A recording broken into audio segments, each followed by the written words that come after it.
Welcome to Chop Rich's Japanese Language Training Center. We provide an online tutorial for people who aspires to work in Japan.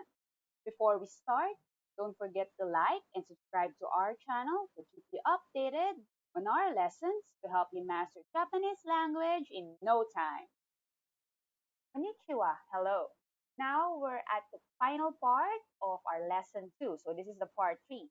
In this video, we'll be you how to use or how to make a sentence when asking your listener to choose between two or more things, and then how to express a possessiveness, and then of course using or another use of no in a sentence.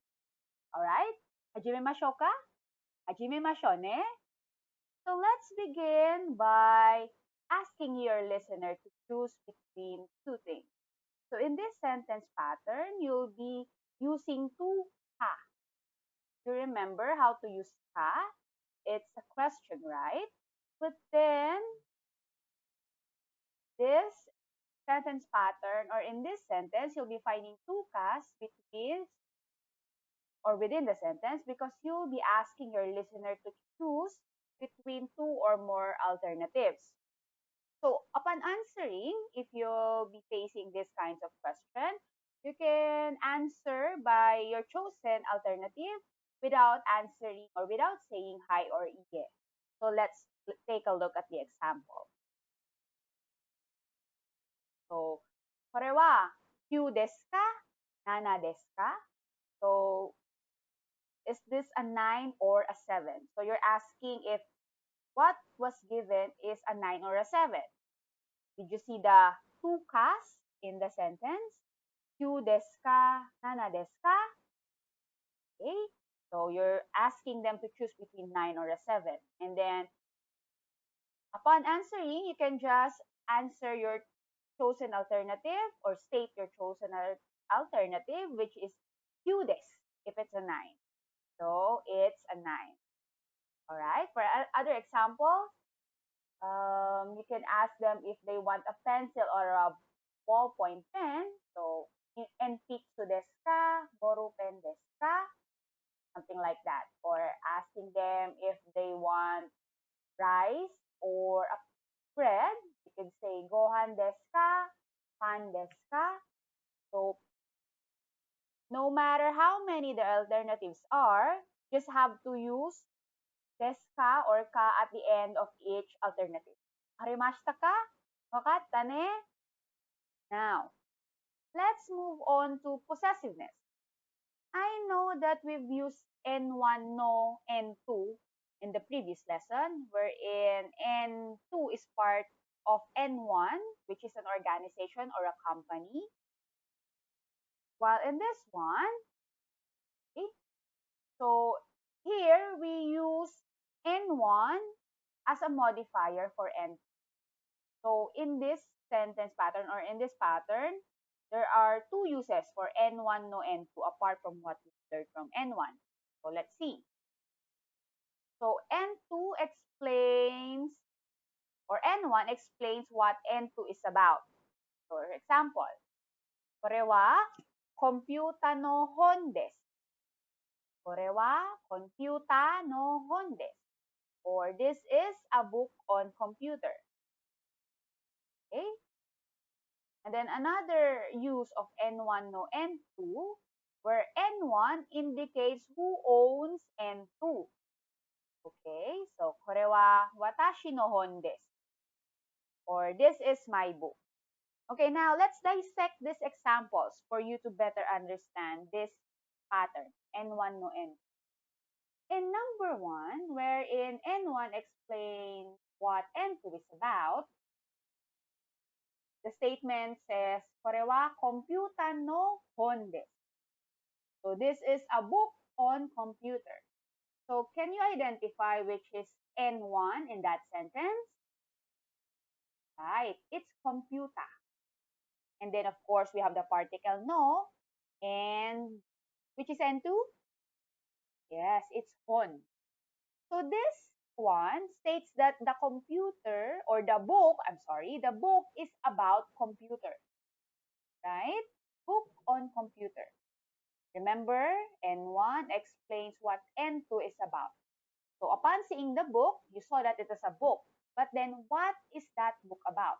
So it's about computer. So, computer no hon desu. Wakarimashita ka? Okay, let's move on to N1 indicates who owns N2. So this is about possession or possessiveness. So in the sentence, これは私の本です。これは私の本です or this is my book. Okay. So in これは私の本です, can you identify which is the N1? Right, it's watashi. And then of course the particle no. And then the N2 would be, yes, hon.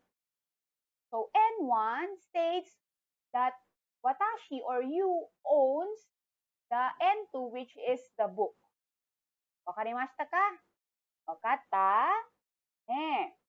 So for example, you own a pencil. Watashi no enpitsu desu. Always remember that N1 is always the owner of N2. Okay? Alright. So let me give you other examples wherein N1 explains what N2 is about. So we have here Kuruma no Zashi.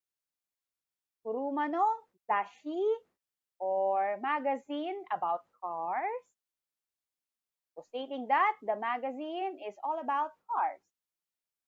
And then Nihon no Shimbun. Again, Nihon no Shimbun or Japanese newspaper, wherein the newspaper, which is N2, is about Japan, okay, which is N1. And then we have Nihongo no Hon.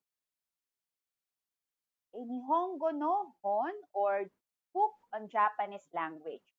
So N1 here describes what N2 or the book is about. We all know that there are a lot of books. Fairy tale, about cameras, about cooking, but then to be specifically stating that what the book is about, you have to add N1, which is Nihongo, then no, then hon, stating that the book is about Japanese language. Alright? Okay, now let's move on to possessiveness. The second use of no. Okay, so in here, I gave you a chart for you to master or for you to better understand the subject and the possessive. For example, watashi is I, right? And then when you want to say that something belongs to you, you just add no to watashi, which makes it a mine or mine. And then same with anata, which is you.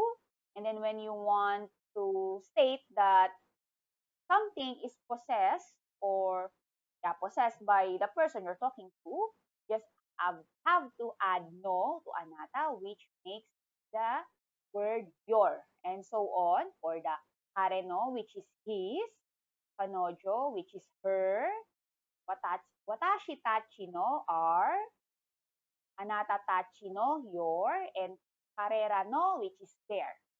Okay? Just by adding no to the subjects makes it a possessive. Now, did you know that you could also use no as a substitute for a noun? So when will these things happen? So no can be used instead of a noun that has already been mentioned. If you already mentioned a noun, you can use you can substitute no, which makes your sentence shorter. If placed after the noun, it enables N2 in N1 no N2 to be omitted. It means that no can always be substituted for N2, but if the N2 has been previously stated. Okay, but remember, no cannot be replaced for a person or for people. So let's see the example. So, are wa dare no kabang desu ka? So, whose bag is this? Okay, dare no, whose bag is this? Dare no kabang desu ka? So, the answer would be Sato-san no desu. Or, it's Miss Satos. So, did you notice that we did not mention the kabang or the bag in the answer? Why? Because the kabang or the bag has already been stated in the question. So upon answering, you can just state who the owner is and then adding no, which states that he or she owns the said item, and then of course adding this to make this sentence polite. Okay? Right. Let's move on to other examples. Kono kabang wa anata no desu ka? Is this bag yours? Then the answer would be, if it's not yours, iie, watashi no ja arimasen. Or no, it isn't mine. So notice again that the bag, okay, has not been mentioned in the answer. Now, let's go on to the example wherein stating that the no cannot substitute a person. Okay, so do you remember the lesson 1 wherein N2 is part of an organization which is N1? Okay. So, Mira-san wa IMC no shain desu ka? Does Mr. Miller work at IMC? So, if you're gonna answer this question, the right answer would be, Hi, IMC no shain desu. IMC no shain desu, but not as Hi, IMC no desu. Remember, you cannot use or you cannot substitute no for a person, wherein shain is a person or shine is a person, it's an employee, right? So yes, he does. Remember, do not use no as a substitute for a person. So in Mira-san wa I am sino shine desu ka? The right answer would be Hi, I am sino shine. Not Hi, I am sino desu. Marimashita ka? Hi, wakata ne. Alright, that's going to do it for today. Please don't forget to like and subscribe to our channel so you'll be updated with our lessons so you can master Japanese language in no time. Mata ne!